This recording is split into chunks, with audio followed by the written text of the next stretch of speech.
ایسی کی تیسی ہو جائے گی اس کی. لوگ اس پہ کہہ رہے ہوتے ہیں وہ جو 20 دفعہ ایک دن میں کیا کرتا تھا, بچے تو اس کے بھی ہیں, تو بچے پیدا کرنا کوئی کمال کی علامت؟ وہ تو ایک اسپم بھی کہیں سے بھی چلا جائے بچہ پیدا ہو جاتا ہے, اس کے لیے کوئی ٹارزن بننے کی ضرورت نہیں ہے اس کے لیے.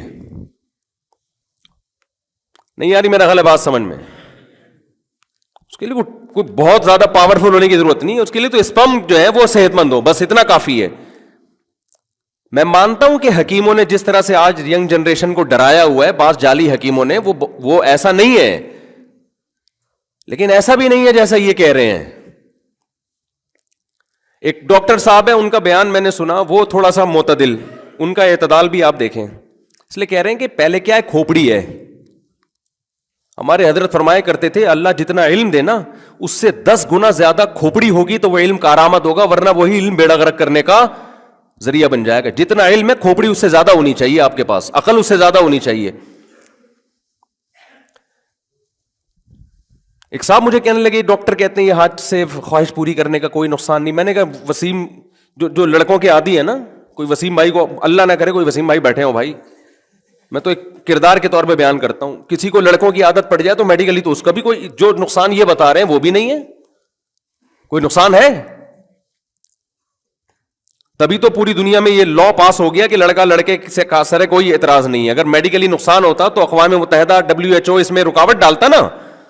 لیکن یہ نقصان کیا کافی نہیں ہے کہ اس کا جو اللہ نے اس میں ہارمونز رکھے تھے عورت کے لیے, اس کی ایسی کی تیسی وہ حشر ہوتا ہے کہ لوط علیہ السلام اپنی قوم سے کہہ رہے ہیں ان عورتوں سے شادی کرو, وہ کہہ رہے ہیں ما لنا فی بناتک من حق, ہمیں عورت میں کوئی دلچسپی نہیں ہے. وہ سیٹسفائی عورت سے ہو ہی نہیں رہے.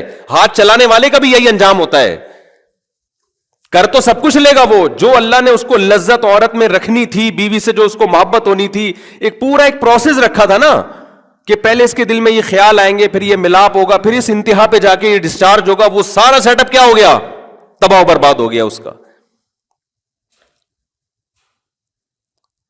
اور یہ جو ہے ہاتھ چلانے والے لوگ ہیں ان میں اعتدال بھی نہیں ہوتا, کیونکہ سیٹسفائی نہیں ہو رہے نا وہ.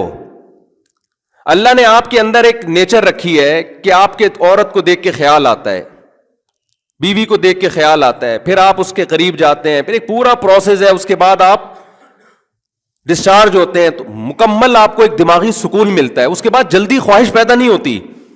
ہاتھ چلانے والا دن میں 10 دفعہ یہ کام کر رہا ہوتا ہے, پھر بھی سیٹسفائی نہیں ہوتا. بیوی کے پاس تھوڑی 10 دفعہ کوئی ٹارزن, کوئی بہت بڑا ٹارزن ہو وہ بھی نہیں جا سکتا 10 دفعہ. تو آپ بتاؤ ایک کام جو 24 گھنٹے میں ایک دفعہ ہو سکتا تھا, وہ ایک لڑکا اپنے ہاتھ کے ذریعے 10 دفعہ کر رہا ہے, آپ اس کو نیچرل بولو گے؟ کیا ہو گیا, اب یہ گھننے بنے ہوئے ہیں ایسے گھننے جیسے پتہ ہی نہیں. الو بنا رہے ہو یار تم لوگوں کو. تمہیں میڈیکل سائنس پڑھو نا, تمیز سے جا کے پڑھ لو.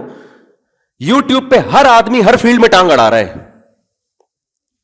ہر آدمی ہر فیلڈ میں کیا کر رہا ہے.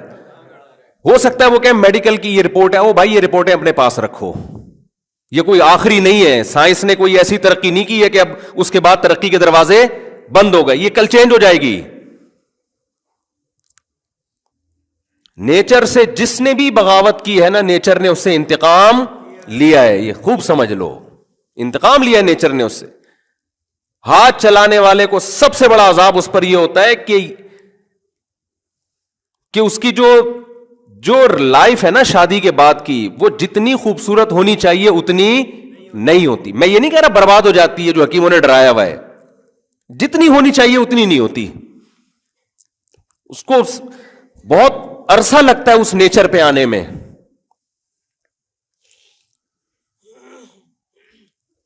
تو میڈیکلی تو میں نے آپ سے عرض کیا کہ وہ لوط علیہ السلام کی قوم, جب لوط علیہ السلام نے کہا نا لڑکوں سے بدفعلی کیوں کرتے ہو, تو ہو سکتا ہے اس قوم نے بھی کہا کہ ہم نے حکیموں ڈاکٹروں سے پوچھا اس کا کوئی نقصان نہیں ہے, 10 دفعہ کرو 20 دفعہ کرو. تو لوط علیہ السلام کہیں گے یہ کیا بڑا نقصان, یہ کم نقصان ہے کہ میں تمہیں کہہ رہا ہوں عورتوں سے شادی کرو, تم کہہ رہے ہو ما لنا فی بناتک من حق, ہمیں عورت میں کوئی دلچسپی نہیں ہے. یہ کم نقصان ہے کیا؟ یہ کوئی بڑا نقصان نہیں ہے کیا یہ؟ تو میں بتا رہا تھا, ایک ڈاکٹر صاحب کہنے لگے کہ جی وہ بڑے اچھے ڈاکٹر ہیں, انہوں نے کہا کہ یہ جو ہاتھ سے لڑکے اپنی خواہش پوری کرتے ہیں اس کی 2 قسمیں, ایک نیچرل اور ایک غیر فطری. نیچرل تو یہ ہے کہ جی آپ وہ جو بھی جو ہے وہ جانیں, اور جو غیر فطری ہے وہ یہ کہ آپ موویز دیکھ دیکھ کے اپنی خواہش کو بھڑکائیں. لہذا جو فحش فلمیں دیکھ کے یہ کام کرتے ہیں ان کو تو نقصان ہوتا ہے. یہ بڑے معتدل ڈاکٹر کی بات کر رہا ہوں میں. اور جو فلمیں دیکھے بغیر خواہش بڑھ جاتی ہے وہ کرتے ہیں تو ان کو وہ نیچرل ہے.